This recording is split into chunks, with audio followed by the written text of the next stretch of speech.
I'm Sheldon. Yeah, and I've had some issues with my father.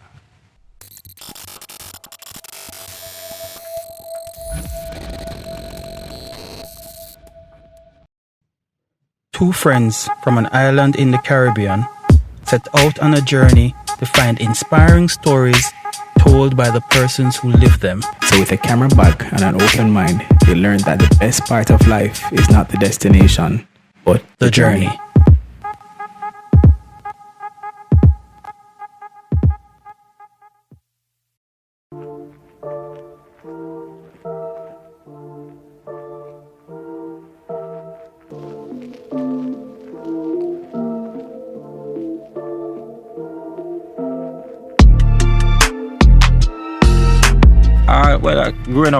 I grew up in a deep rural country.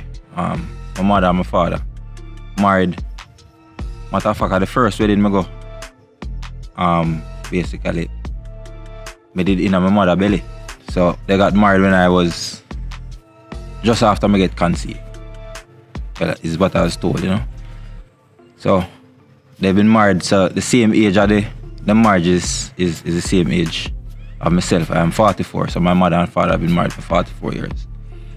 Marriage was in July, is what I'm told. I grew up in a deep, rural, very quiet community at Clarendon. Father being the primary breadwinner at the time. My mother, they knew each other from they were kids. They came from the adjoining community, Prospect and Craw River. My grandparents basically, grandparents on both sides were farmers. My grandfather, I'm told, was a cane farmer. So we grew up in the family house in Clarendon.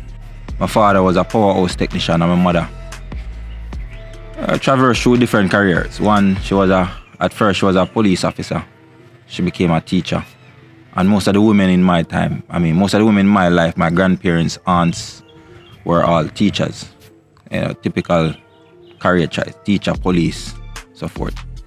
And when I grew up, I have, at the time, in the early childhood, I had one sister, Simone. She was 2 years younger than I was. And then came other siblings after, one brother and another sister. I wouldn't say we're poor. I'd say we're average, whereby you grow up and you have certain amenities in life, which you have three meals on the table every day. So you're good. During the summer, you just run up and down a bush and you're good. I was a quiet youth. Very quiet growing up. Never really get in trouble with them. Them say me fresh, but me not say that. But them say me fresh. But just like believe. You just believe. Say you speak what you need to speak, but you deliver it with a respect. So I grew up in a sense where you are allowed to say what you have to say, but you have to say it with respect. Although depending on what you say, even with respect, you're gonna get boxed up. Simple. My parents believe in don't spare the rod and spoil the child. Although then I encourage you to say your piece. You grew up again in the community where you can't walk past Miss Lou or Sister Enid and don't say good morning. And dead, you're dead. And it kind of strange when we just fast forward to know when you have cell phone. Back then with that a disadvantage, because you walk past Brother T and you don't say good morning, Brother T, well, and drape you up. Punishment not done this, because when Brother T link up with your parents in the evening, you get a next drape up. But if you'd have cell phone back then, you would have just call your people and tell them what go on, and you just get one drape up. But unfortunately, back then, you never have that. You never have the vibes there. So, but me never mind it, because really and truly, what it means now today is that you respect what exists. You respect the discipline, and you respect, how you are, and the respect for other people, and the respect for rules and regulations. So I grew up with that kind of underlying principle where you just have to have respect.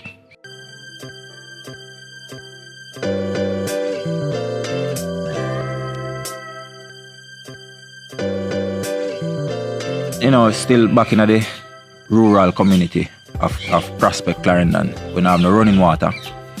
So you have to go to the gully and catch water.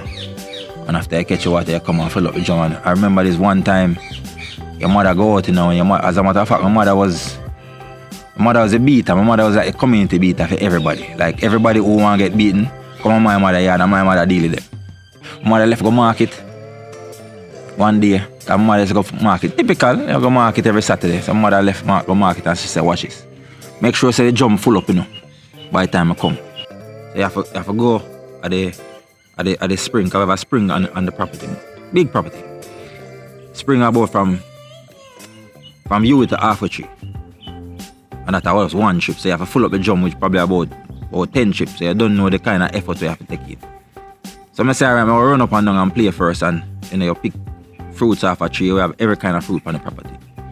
When you look now, it's a rotted mother soon coming, old lady soon come, so we try to deal with the drum, fill up the drum with water. So we start on the thing. Jump out of the plum tree on the side, say, alright, you get the first bucket of water.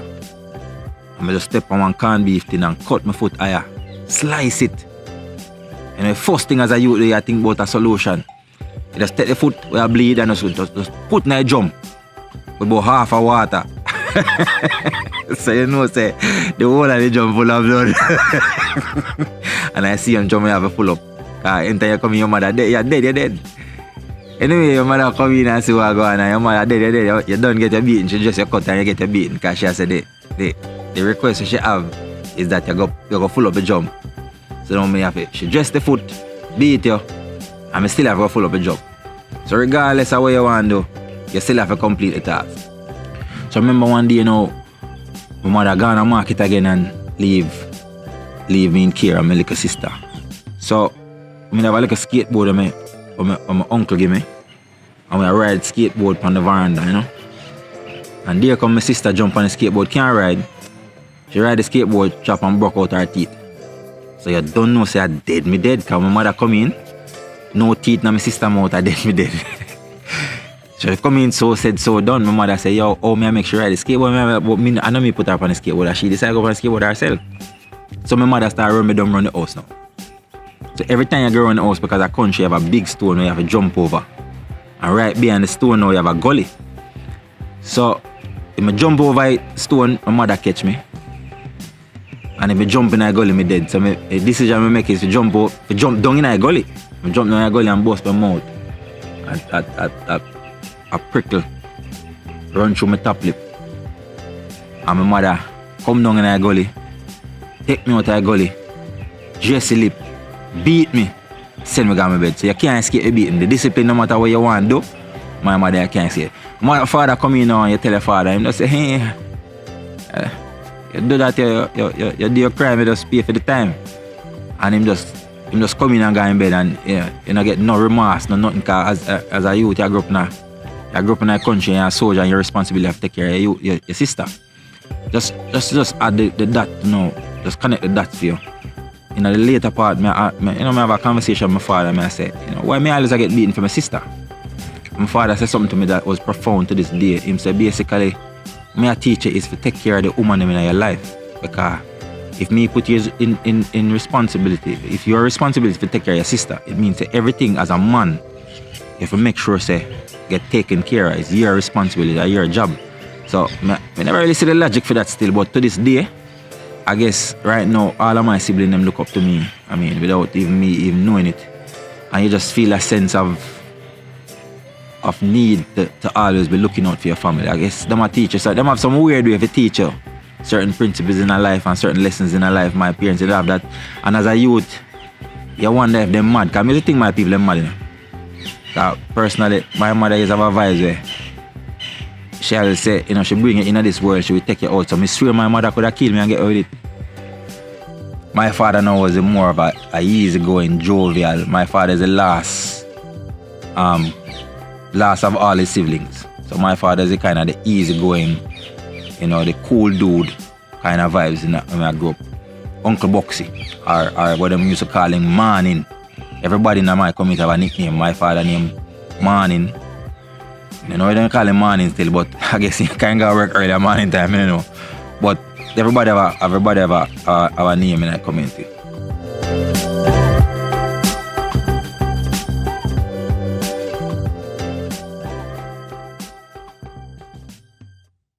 Anyway, fast forward over there at high school.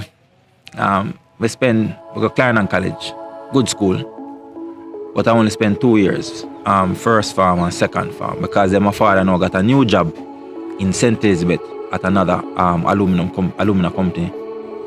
It get interesting because I go third farm at Manchester High School and you start, developing to yourself, who you are. Yeah. Not really their country, you run up, I jump through tree and pick fruits. It's a different lifestyle, and the lifestyle is kind of different because I come from humble, close-knit community and I move into a bigger community now, which is Mandeville, Manchester, where it had a lot of, I would say, more well-off people who had more exposure to other things that you just never have at your disposal when you were younger. Cause I remember most of the youth them would my high school used to drive while I walk. I say, I can't get used to that. But pivotal part of high school now is third farm, fourth farm. I meet my first girlfriend. I said, John, things are getting interesting because you're a teenager now. That fourth farm, that means I'm 14. Girl break my heart. She said, boy, she can't deal with no man younger than her. So at 14 and she at 15, she can't continue the relationship. So I mash up and I lose a couple pounds now, a couple of days. So my head get this big and my body get this small. First kind of hurt when you meet and you say, all right, cool, this not feel good. Reason my old man and I say, how are yourself, man, you have many more that for come. And the man make it look simple. I say, John, no, the man I kind of understand, I kind of hurt me, I got you now, but all right, he must say, I got you. But I had to find somewhere to kind of, move the hurt. So I start play football. Now, the football thing never agree because at two left foot, I never grew up doing football. But I say, all right, I play football, my mind is upon a girl, so I can deal with that. A team out of art and bravery. So I get one game for the year there. I must about 15 minutes I get on the field. We on about 4 love from Homewood. But I don't mind. Watch go on and I'm one time this I'm go on. And it build character because really and truly at that time I try to find myself as a teenager and because I'm the first of my parents. Nobody really tell you how things work. So you have to try kind of figure it out yourself. So we did that. Played football my first year. It never really, it went okay. Start play football like 7 days a week because it now has now become first love. So I get replaced with the girl that did break your heart. I mean, typical story in my view. But you have to find a way, find a footing. Second year now, I became a lot better. I get a second-hand boots now from one of the senior players. So now I can stand up. And coach start recognize my effort because coach say training 6 o'clock, I reach a training from 4. Training done 2 o'clock, I done 3. After I leave the football field, I go to gym. So, I mean, the effort to excel and become the best is just right upon your mind. Being the best at what I do is that's just natural. So that was one point, and I became that. My second year, I became a regular starter on the team. The third year, I had the captain. I said, wait, not 3 years. Again, it just showed the dedication. My fourth year,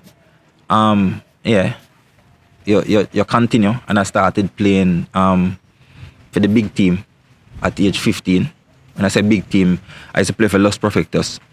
I then became very good at football, and I start behind you, and enough people can watch a game. And I mean, I still have this admirable respect for my especially my father, because you don't know, say you're the big son. So I mean, wanting to spend time and you do what you want to do. And you want your father to always be a part of it. Every young youth, at least me, when I grew up, I want my father to be a part of everything. And my father, again, I think, I don't even want to explain why, but I did always want my father to come and at least one of my games, because I just start get better. I say, yo, come on one game, but them, the man, they just go work and come in and provide for the family. And now become a teenager and you formulate your own ideas and perceptions about life. I say, yo, why my father can't come on one of my games? Because every game I go, I mean, we just improve and I excel and I say, John, no, this will now be an icing on the cake for my parents. Come and watch me play a sport that I've now become. I've it's just a profound love for me and just a game and what it has brought. And my father just never come. Anyway, I go on, cause I mean, I have two minds. I mean, I now leave off of the part of being the best at what it is that I've chosen to do. And my father finally come on one game and I say, yeah, big game too, cause the game was at my high school. I mean, big spectator, enough people. And my father come at the game. Now, my father come at the game intoxicated, Bridget. Father come at the game on a rum, and I mean, I say, yo, John, no, the hiding the expectation and the wanting your father to be there, and the man come, but in a feel mind, him just cool, him just come at the game, but him come at the game not to what it is that I'm expecting, and it kind of break my heart, and I think it kind of drive a wedge in my father relationship at the time, because you set such high expectations, and the one time the man come at one thing where you get very, very good at. Him come in a space where another space where you expect. I mean, my father was an alcoholic. My father beat him liquor. The man there, that for him fun pastime. Him work a powerhouse, him beat him liquor, him come in and still provide for him family. You can't take that from him because that was the basics.